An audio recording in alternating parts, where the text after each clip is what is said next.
Break के बाद एक बार फिर आप सभी का बहुत स्वागत है। नमस्कार, मैं सोनाली और आप देख रहे हैं केकेडी न्यूज। रुक करते कुछ खास खबरों की ओर। ये खबर बोकारो से है, जहां 18 जुलाई को वर्चस्व को लेकर जिला बदर अपराधी शंकर रवानी की गोली मारकर हत्या कर दी गई थी। इस मामले में बोकारो पुलिस ने पटना के कुख्यात अपराधी विकास सिंह और अमित मुखिया गिरोह के हथियारों को जाखिरा बरामद कर लिया है। इस हथियार की बरामदगी की साजिश करता अशोक सम्राट के समधी संजय सिंह के ड्राइवर के निशानदेही पर बरामद किया गया है। गठित एसआईटी टीम ने AK-47, एक भरा हुआ मैगजीन, 2 खाली मैगजीन, 92 राउंड गोली, एक कार्बाइन, 2 मैगजीन, 4 पिस्टल जिसमें 2 पिस्टल हैं, एक चेक रिपब्लिक और एक इटली, एक पब्लिक का 9 mm पिस्टल, एक सिस्कर और से 6.9 mm का 100 राउंड और 0.38 की 60 राउंड गोली और हत्या में इस्तेमाल स्विफ्ट डिजायर को भी बरामद किया है। वहीं एसपी ने बताया है कि इन विदेशी और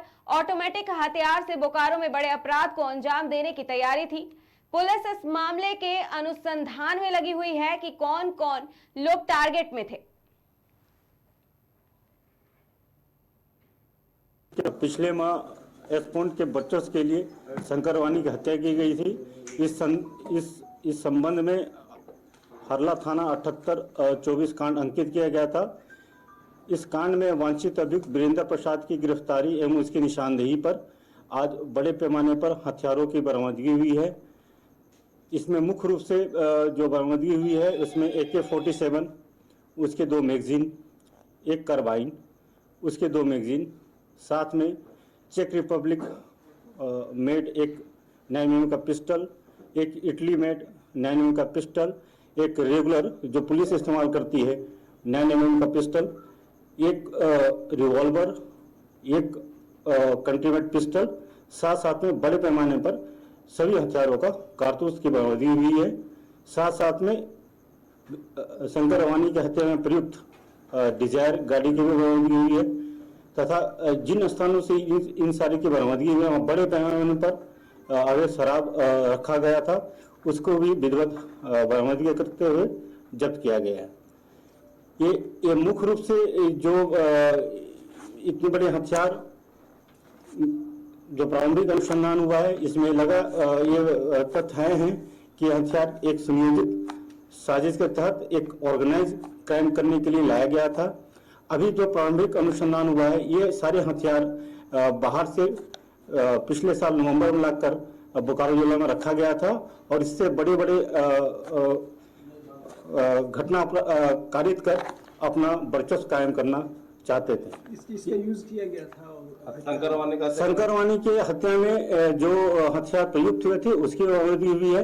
साथ में इन हथियारों का हम लोग बैलिस्टिक जांच भी कराएंगे और एविडेंस के रूप में इसको इस्तेमाल करते हुए और हम लोग इसमें जो भी शामिल लोग हैं उनको कन्विक्ट कराने का प्रयास करेंगे।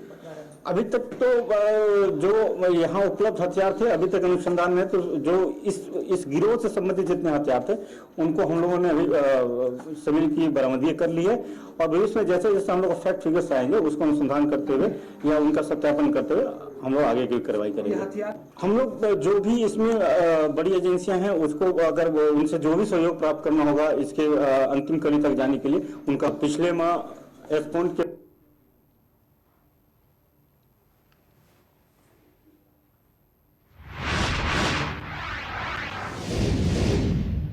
करते अगली खबर की ओर। ये खबर अयोध्या से है, जहां मुख्यमंत्री योगी आदित्यनाथ अयोध्या पहुंचे हैं, जिनका रामकथा पार्क हेलीपैड पर जनप्रतिनिधियों और अधिकारियों ने स्वागत किया है। इस दौरान सलामी दी जाएगी। आपको बता दें जिसके बाद हेलीपैड से हनुमानगढ़ी और राम जन्मभूमि के लिए रवाना भी हुए। वहीं सीएम दर्शन पूजन के बाद मुख्यालय के लिए रवाना हुए। बता दें सीएम ने कानून व्यवस्था और विकास कार्यों की समीक्षा भी करेंगे। इस दौरान जनप्रतिनिधि और पार्टी के पदाधिकारी से प्रेस वार्ता भी की जाएगी। आज मुख्यमंत्री अयोध्या में रात्रि विश्राम भी करेंगे।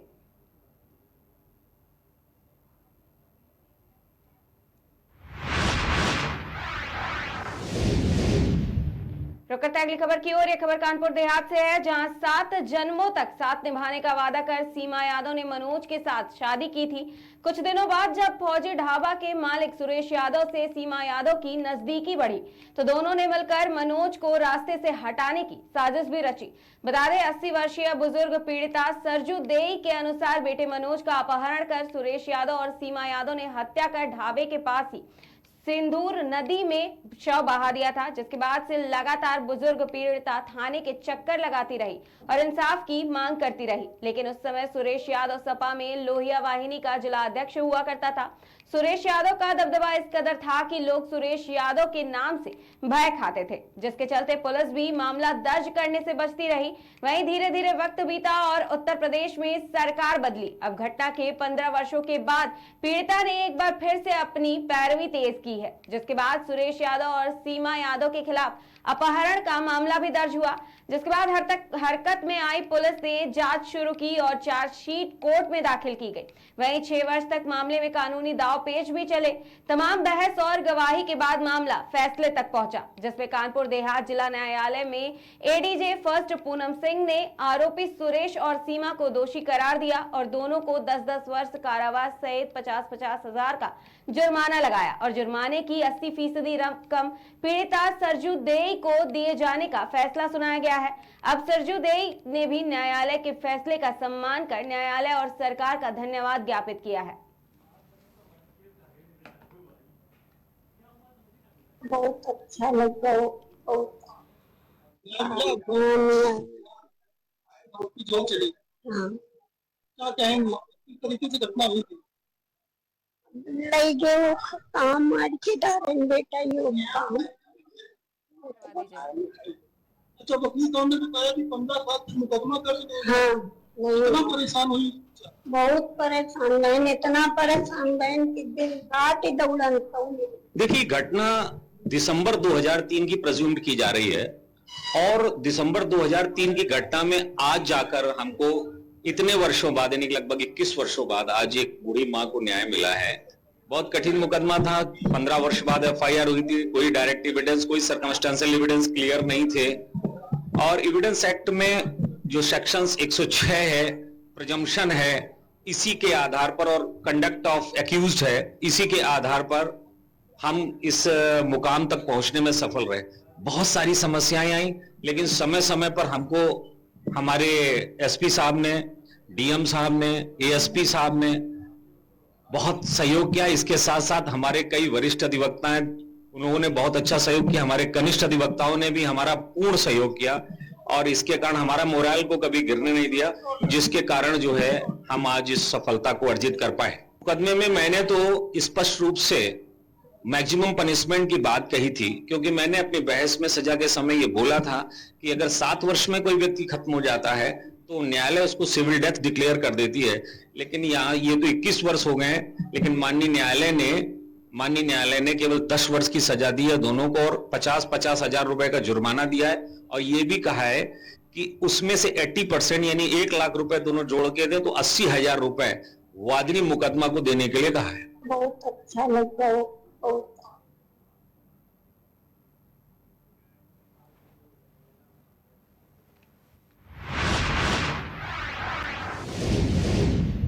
रुक करते हैं अगली खबर की ओर। यह खबर रायबरेली से है, जहां गंगा एक्सप्रेसवे के निर्माण में सरकारी मालियत के अनुसार पैसा ना लेने और मकान ना खाली करना 2 लोगों को महंगा पड़ गया है। वास्तव में लालगंज अंतर्गत बाल्हेमऊ स्थित दोनों मकान गंगा एक्सप्रेसवे के निर्माण की जद में आ रहे थे, जहां प्रशासन की कई नोटिस के बावजूद यहां के निवासी राजवती पत्नी राकेश साहू और माधुरी पत्नी ब्रह्मानंद रैदास ने मकान खाली नहीं किया था, जिसके चलते एसडीएम मनोज सिंह और सीओ अनिल कुमार सिंह और अन्य ने भारी फोर्स के साथ मौके पर पहुंचकर जेसीबी से दोनों मकानों को गिरा दिया और गंगा एक्सप्रेसवे के निर्माण का रास्ता साफ कराया गया है। एसडीएम मनोज सिंह ने बताया है कि गंगा एक्सप्रेसवे सरकार की प्राथमिकताओं में से एक है। बता दें, कुंभ मेले के पहले एक्सप्रेसवे बनकर तैयार होना है, जिसके चलते निर्माण में आ रही बाधाओं को दूर करने के आदेश दिए गए हैं। इसी निर्देश के चलते बाल्हेमऊ के 2 मकानों को भी गिराया गया है और उनके मकान का मुआवजा सरकारी कोष में जमा करा दिया गया है। अब वह जब भी चाहे प्राप्त कर सकते हैं मुआवजा। वहीं मकान मालिकों का कहना है कि लागत के अनुसार पैसा नहीं दिया जा रहा है।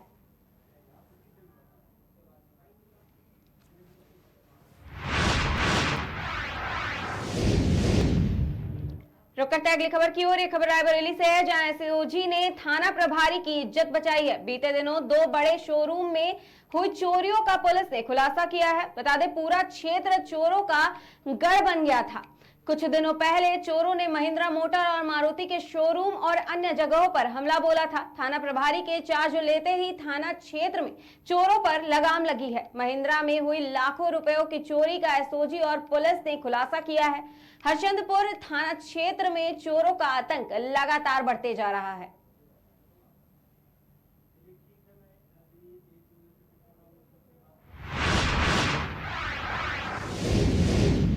रुक करते हैं अगली खबर की ओर। यह खबर छिंदवाड़ा से है, जहां परासिया जनपद के 2 वर्ष पूर्ण होने पर शासकीय अस्पताल परासिया में फल वितरण किया गया है और जरूरतमंद को गर्म कंबल भी बांटे गए हैं।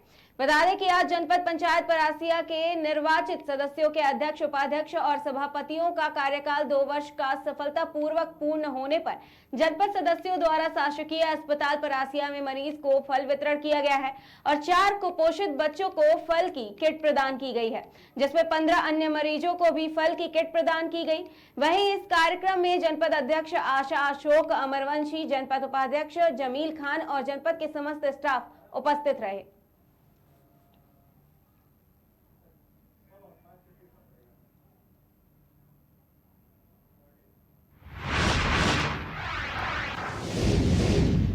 रुक करते हैं अगली खबर की ओर। यह खबर बस्ती से है, जहां एक बार फिर सोहना थाना सुर्खियों में बना हुआ है। थाना प्रभारी उपेंद्र मिश्रा पर गंभीर आरोप लगे हैं। पीड़ित का कहना है कि थाने में लाकर के बेकसूर को बुरी तरीके से पीटा गया है। बता दें, नौवा गांव में हुई झगड़े में एक पक्ष को लाकर के सोहना एसएचओ उपेंद्र मिश्रा ने अधेड़ और उसके बेटे को पीटा है। पीड़ित का कहना है कि रात को पकड़कर थाने पर लाकर एसओ ने पीटा है। वहीं अधेड़ पीड़ित का यह भी कहना है कि मुझे और मेरे बेटे को कान में थप्पड़ जड़ते हुए कहा कि किसी से कहा तो गंभीर धाराओं में फर्जी मुकदमा दर्ज कराऊंगा। बता दें, बेखौफ थाना प्रभारी को किसी का डर नहीं है। कई दलीलों का मुकदमा भी दर्ज किया गया है। वहीं जबरन सुलहनामा कराने का आरोप भी लगा है। एसपी के आदेश पर कई मुकदमे दर्ज किए गए हैं। अब सवाल यह है कि क्या जिम्मेदारों पर कार्रवाई की जाएगी।